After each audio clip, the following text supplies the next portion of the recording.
The council wished humans gone. Now they're racing to stop them. Part 1 space was quiet. Too quiet. For 5 long years, the Sol system had been sealed off by the Galactic Concord, a wall of energy and law that no ship could cross. Inside that bubble was Earth, and on it the last of humanity. The Concord had made their decision clear. Humans were too dangerous, too wild, too full of fire to be trusted among the stars. So they were locked away, stripped of all rights, left to rot on their blue-green rock while the rest of the galaxy moved on. At first, there had been protests, angry transmissions, pleas for reconsideration. But those faded. Then came silence, complete and total silence. No signals, no distress calls, not even a single radio wave leaking past the blockade.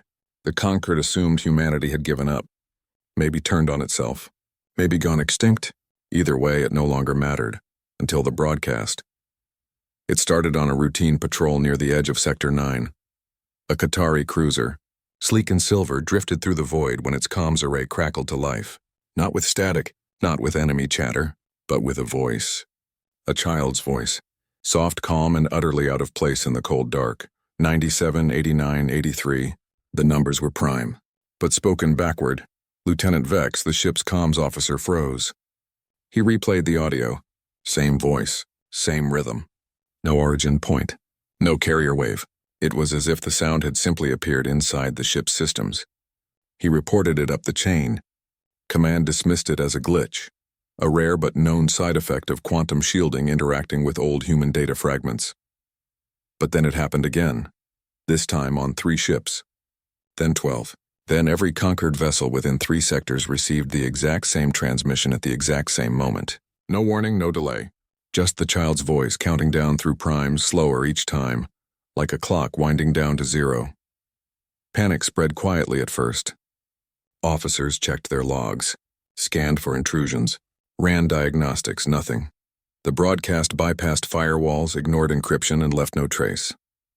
It was as if space itself had opened its mouth and whispered. Then the disappearances began.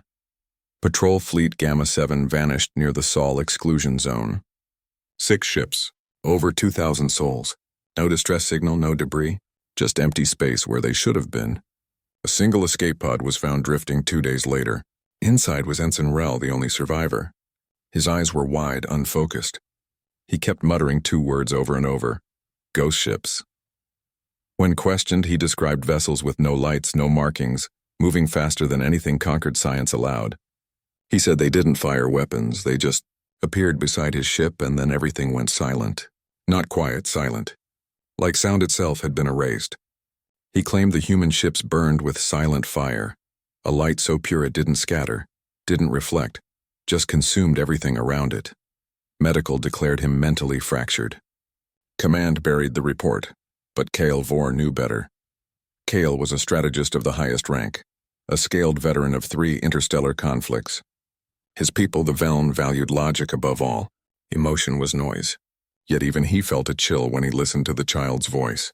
There was something deliberate in it. Not random. Not broken. Purposeful. He pulled every scrap of data from the vanished fleet. Cross-referenced sensor logs, energy spikes, gravitational ripples. Most saw nothing. But Cale noticed a pattern. A tiny distortion in local spacetime, less than a nanosecond, right before each disappearance. Like reality had hiccuped, he requested permission to send a deep-range probe into the Sol perimeter. Denied. The Council insisted the blockade held. Humanity was contained. The broadcast was a trick, a final act of human spite. Nothing more. But Cale wasn't convinced. Late one night, in his private quarters aboard the command station Helios Reach, he accessed a black channel feed. It was Mira Tull, a junior analyst stationed on Outpost Theta 4, a lonely rock on the fringe of conquered space. She'd been studying the broadcast non-stop. "I've mapped the intervals between numbers," she said, her voice hushed. "It's not just counting down. It's accelerating. The gaps are shrinking. At this rate, the sequence will hit 0 in 17 days. What happens at 0? Cale asked. "I don't know," she admitted. "But the last number before 0 is 2. And 2. 2 is the only even prime. It stands alone. Maybe that's the trigger." Kyle stared at the star map on his screen. Earth glowed faintly behind its cage of energy. For the first time in years, he wondered if they'd made a terrible mistake. The next morning, another fleet went missing, this time closer to home, near the trade hub of Syra Minor. Panic could no longer be contained. Rumors spread through the ranks. Some said humans had built weapons that bent time.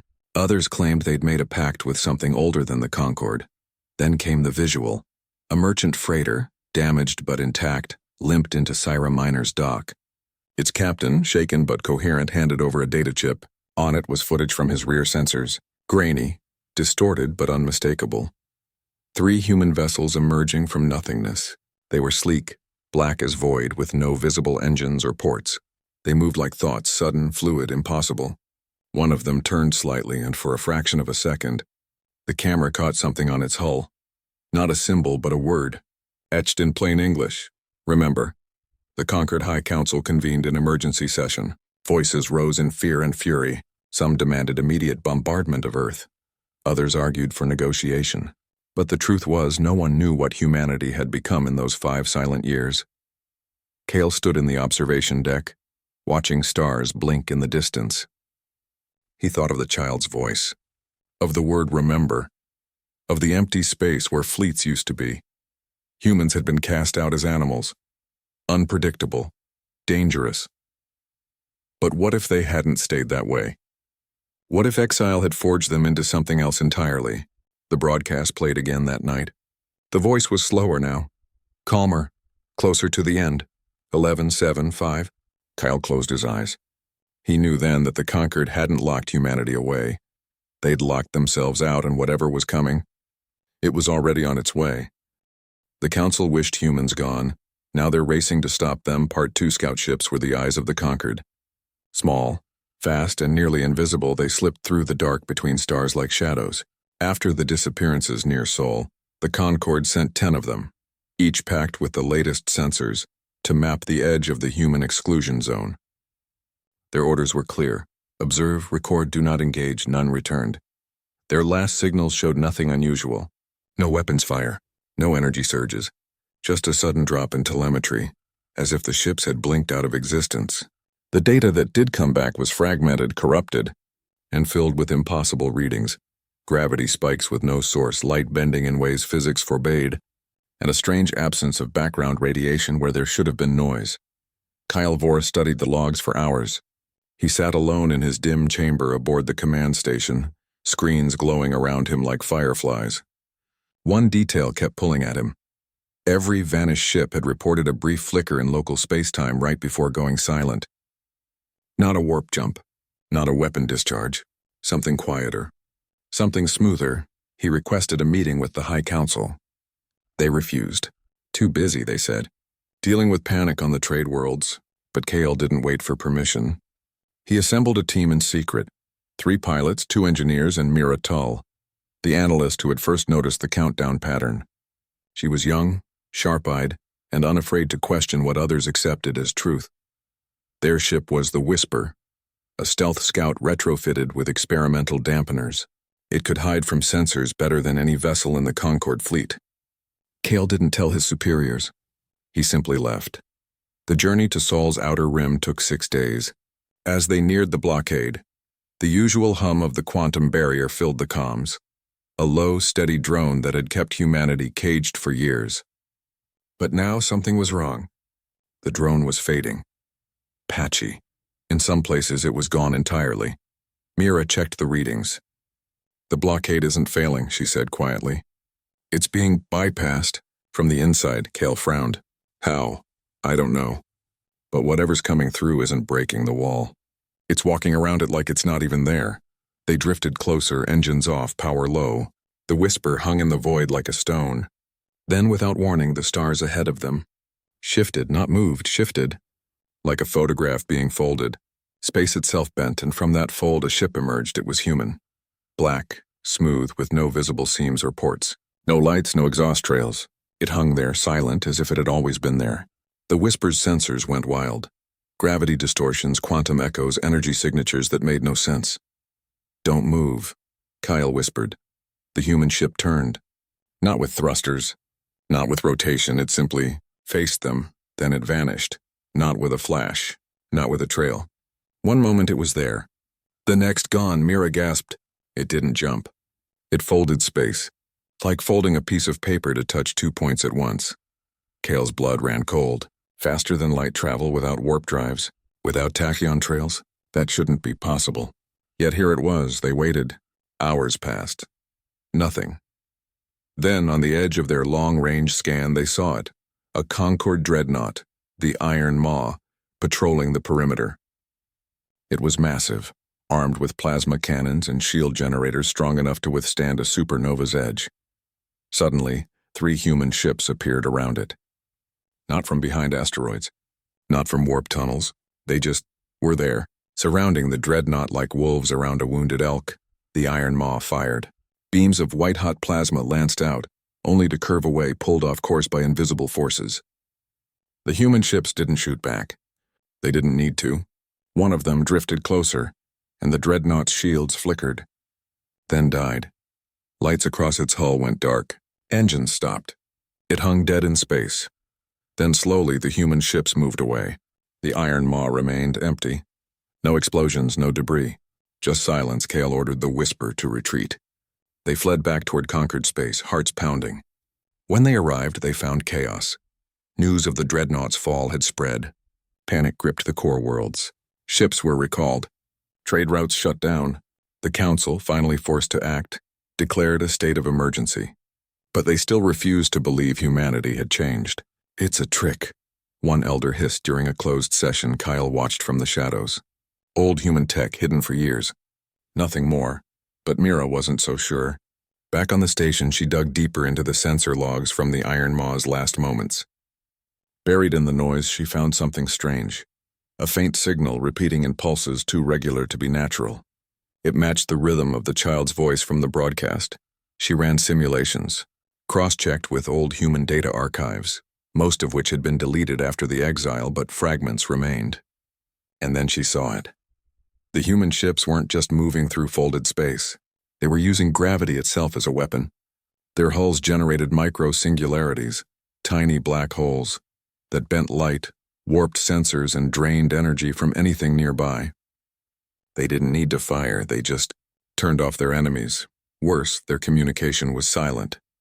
No radio, no laser comms. They used something called quantum entanglement, linking particles across distance so that what happened to one instantly affected the other.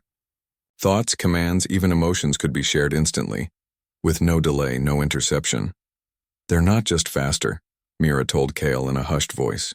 "They're thinking together. As one." Kyle stared out the viewport. Stars glittered like cold eyes. He remembered the word on the freighter's footage. Remember.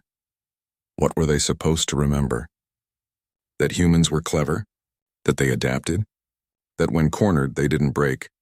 They built. Then came the final blow. A message arrived, not through comms, but embedded in the station's own power grid. No sender, no encryption. Just text, plain and stark, appearing on every screen in the command center. "You watched us burn. Now watch us rise." The Council erupted. Some called for immediate bombardment of Earth. Others demanded surrender. But Kale knew neither would work. You couldn't bomb ghosts. You couldn't surrender to something that didn't speak your language. That night, alone again, he replayed the child's voice. It was closer now, slower, softer. 5-3. Only 2 numbers left. Mira found him there. "They're not coming to fight," she said. "They're coming to show us something." Kale didn't answer. But deep down, he feared she was right. Humanity hadn't spent 5 years hiding. They'd spent 5 years preparing. And whatever they had built in the dark, it was ready. The Council wished humans gone. Now they're racing to stop them. Part 3. Kale Vor stood on the bridge of the Iron Keel, the fastest strike ship the Concord still trusted him with. His mission was simple: get close to Earth, find out what humanity had become, and return with proof. No contact. No engagement. Just eyes and ears. But as the ship dropped out of warp near the edge of the Sol system, even Kale's steady hands tightened on the rail. Earth looked dead. No city lights glittered on the night side. No satellites circled the planet. The orbital docks that once buzzed with trade and travel were empty shells drifting like bones. The quantum blockade still hummed faintly, but it was frayed at the edges as if something had been gnawing at it from the inside. Scans show no power signatures, said Mira Tull from the sensor station. Her voice was calm, but her fingers trembled slightly. No heat, no radio. It's like the whole planet is holding its breath, Kale nodded. Then we go deeper. The iron keel slipped through the weakened barrier like a knife through smoke. As they entered low orbit, the silence grew heavier. Not just quiet, empty. No birdsong from below. No wind in the comms. Just the soft hum of their own ship. Then Mira gasped. Look. On the screen, a heat bloom flared deep beneath the Pacific Ocean. Then another near the Himalayas. Then dozens more. Under mountains, inside asteroids, buried in the crust of Mars. All pulsing with steady, controlled energy. They're not gone, Kale whispered. They went underground. Humanity hadn't given up. They dug in. Built cities beneath the waves. Shipyards inside hollowed moons, factories in lava tubes on dead worlds. And they were building something new. The iron keel drifted over what used to be New York. Now only ruins remained, crumbling towers half swallowed by vines.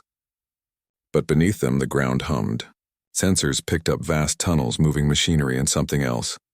A low-frequency vibration that matched the rhythm of the child's broadcast.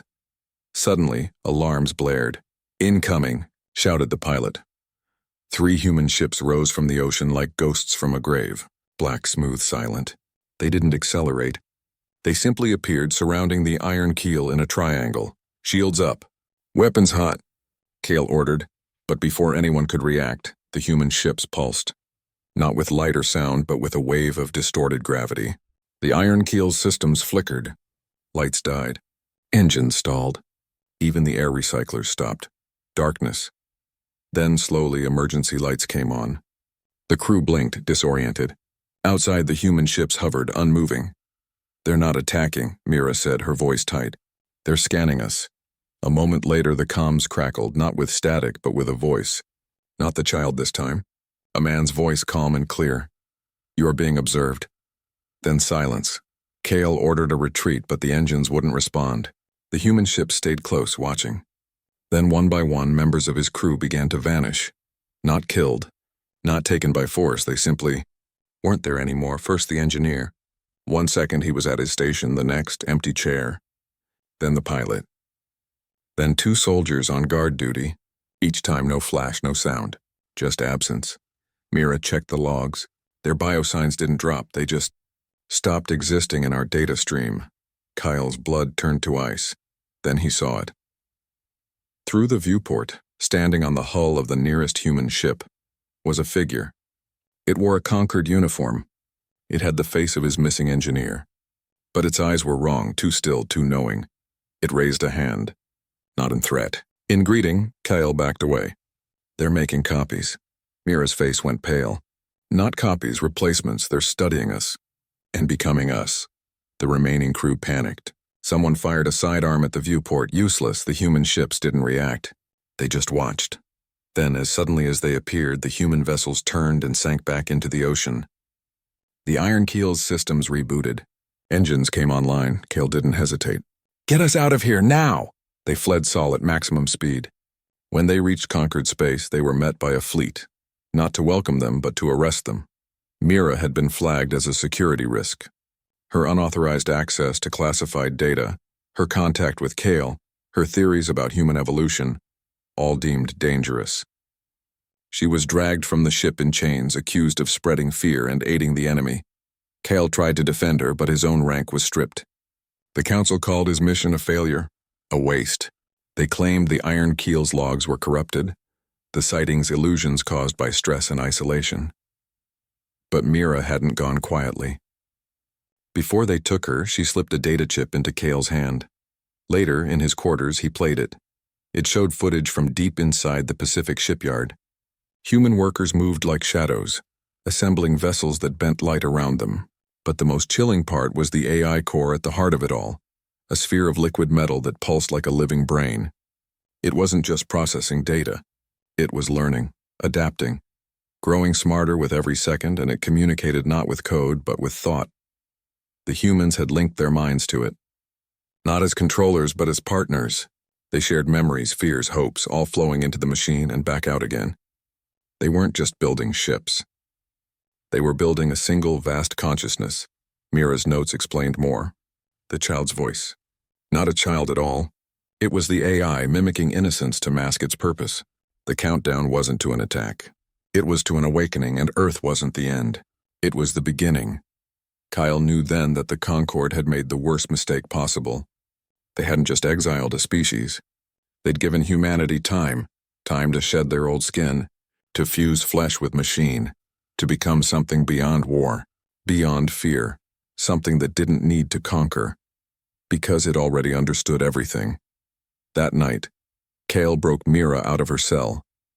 They stole a small shuttle and vanished into the dark. The Concord branded them traitors. But Kale didn't care. He had seen the truth. Humanity wasn't hiding. They were waiting.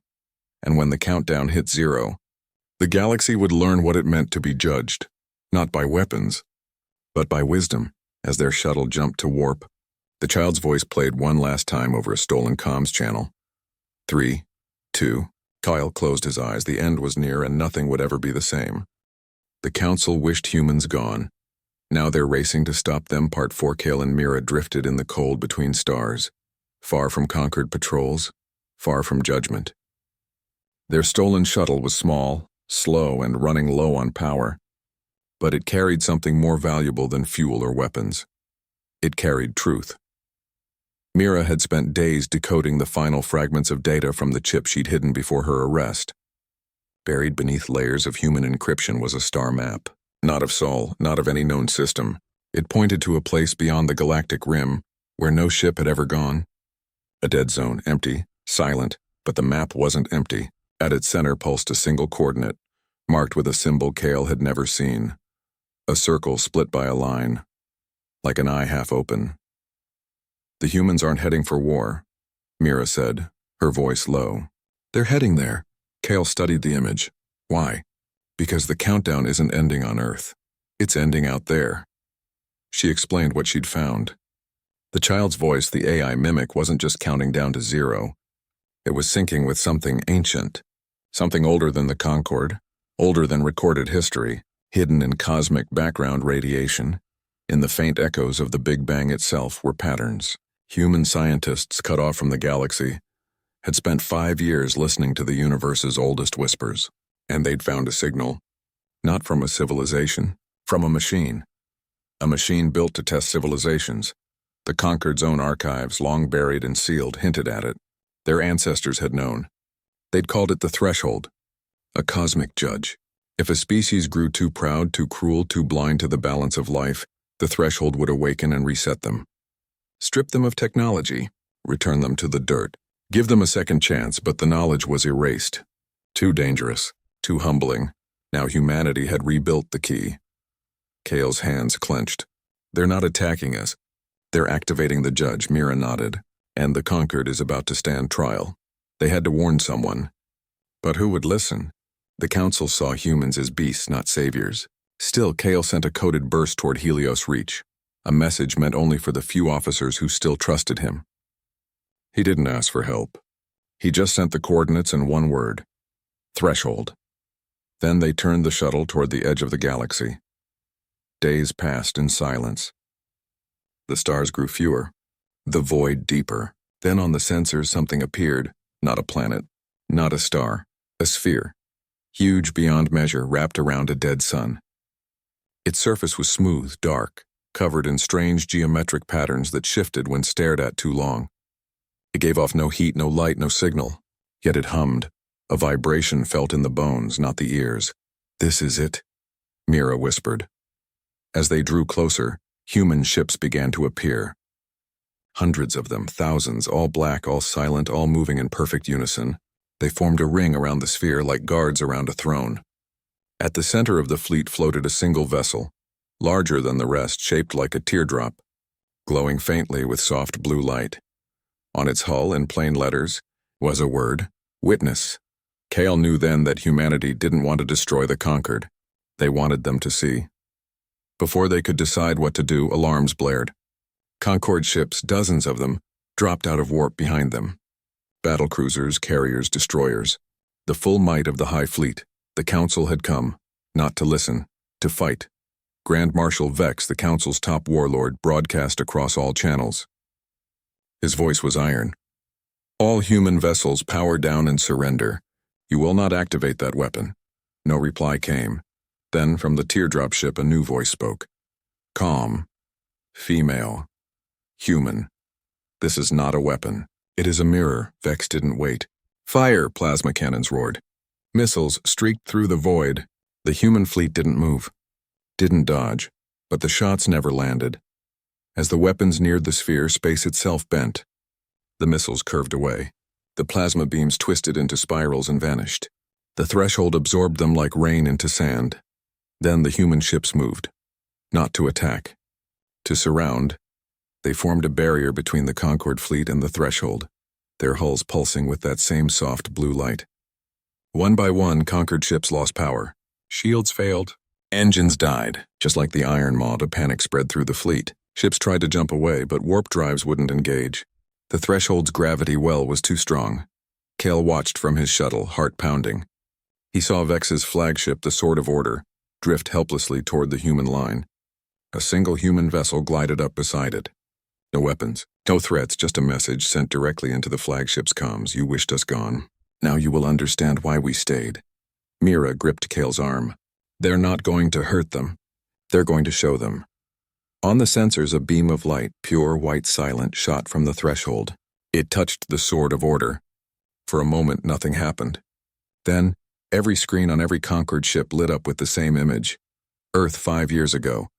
The day the blockade went up. Humans begging, crying, offering peace. And the Concord turning away, sealing the gate. Calling them animals, then footage from underground cities. Children learning physics in caves. Scientists building gravity engines from scrap. Farmers growing food under artificial suns. All while the galaxy forgot them. Then the threshold's purpose, shown not in words but in feeling. A wave of understanding passed through every mind in the fleet. Not forced. Not painful, just clear. The Concord hadn't just exiled humans, they'd failed the test pride, fear, arrogance. These were the sins the threshold judged, and the Concord was guilty. Vex's voice crackled over the comms, broken. What do you want from us? The human commander answered simply, choice. Surrender your weapons. Submit to the threshold's judgment, or be unmade. Kale knew what unmade meant. Not death, erasure, like the vanished crews, like the fleets that blinked out of existence. Not destroyed, rewritten. Mira looked at him. This is it. The moment everything changes. The Concord fleet hung in silence, weapons cold, hearts racing, and far away in the dark, the child's voice spoke one last time. 2. The countdown was almost over. Kale closed his eyes. He knew the Concord would choose wrong, but he also knew humanity would give them one last chance to choose right. The Council wished humans gone. Now they're racing to stop them. Part 5. The Concord fleet hung in the void, caught between fear and fate. Grand Marshal Vex stood on the bridge of his flagship, fists clenched, face pale. Around him, officers waited for orders, but no command came. The human ships held their position, silent, patient. The threshold pulsed behind them, a vast dark eye watching everything. Then from the teardrop vessel, the human commander spoke again. Her voice was calm but carried the weight of ages. You have one choice. Lay down your arms. Step into the light, or be left behind. Vex's jaw tightened. He turned to his weapons officer. Target the threshold. Full barrage. Before the order could be carried out, Kale's voice cut through the comms channel. A burst from his hidden shuttle. Don't! All eyes turned to the small craft drifting near the edge of the formation. Kyle didn't plead. He simply said, I've seen what's inside that sphere. It doesn't destroy. It reveals. And if you fire, you prove you've learned nothing. Silence followed. Heavy. Thick. Then, from the back of the bridge, a young officer stepped forward. Sir, what if he's right? Vex glared. We do not bow to primitives. But doubt had taken root. Mira, watching from the shuttle, held her breath. She knew the threshold wasn't a weapon. It was a test. One the Concord had already failed once. Now they had a second chance. The human commander spoke again. The choice is yours. Not as a fleet. Not as a council. But as beings who once looked up at the stars and wondered. Vex hesitated. His hand hovered over the fire command, then slowly he lowered it. Stand down. he said, voice rough. All ships. Power down weapons. A ripple of shock ran through the fleet.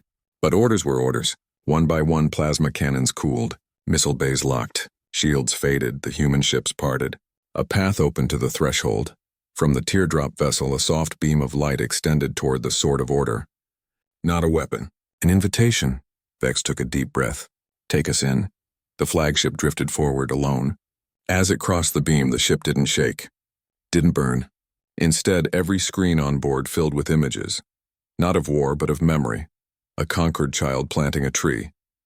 A scientist healing a wounded alien. A poet writing songs about distant suns. Moments of kindness, curiosity, courage. The best of what their species had ever been. Then came the truth. How fear had grown. How power had blinded them.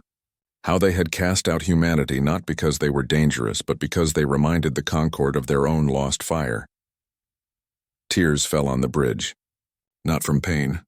From shame. From hope. Inside the threshold, time bent. Minutes felt like years. The crew of the Sword of Order relived their history, not as victors, but as students. And when they emerged, they were changed. Their ship glowed with the same soft blue light as the human vessels. Its hull hummed with new energy. Its systems ran smoother, quieter, wiser. One by one, other conquered ships followed. Not all, some refused. They turned and fled into the dark, choosing pride over peace. They would be forgotten, left to drift in their old ways, but most stayed. Kale and Mira watched as the threshold pulsed one final time. A wave of light spread across the fleet, not burning but cleansing. Old weapons dissolved into harmless dust. War codes unraveled. Aggression algorithms faded like bad dreams. In their place grew something new, empathy circuits. Harmony protocols. A shared understanding that strength wasn't in conquest but in connection. The human commander's voice came through again, gentle now. You wished us gone, but we stayed to remind you what you once were, and what you could be again. The blockade around Earth vanished. Not broken, released. From the Sol system, more human ships arrived, not to fight, but to join. They moved beside the conquered vessels like old friends meeting after a long silence. No words were needed. The threshold had spoken for them all. Kale looked at Mira. What happens now? She smiled faintly. We rebuild, together. Back on Earth, cities began to light up again. Not with the harsh glare of war, but with the warm glow of home.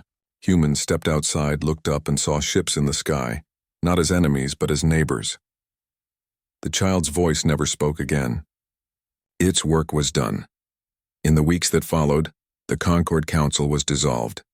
In its place rose a new alliance, humans and aliens side by side, sharing knowledge, healing wounds, exploring not just space, but themselves. Kale was given a new role, not as a warrior, but as a bridge. Mira became a teacher, helping others understand the threshold's lessons. And the human commander? She returned to her ship, her mission complete. When asked her name, she simply said, "Call me Echo," because she carried the voice of all who had been silenced. Far away, on a quiet moon, a young Concord child sat with a human elder, learning how to count prime numbers not backward but forward, toward something better. The galaxy had been given a second chance, and this time they would not waste it.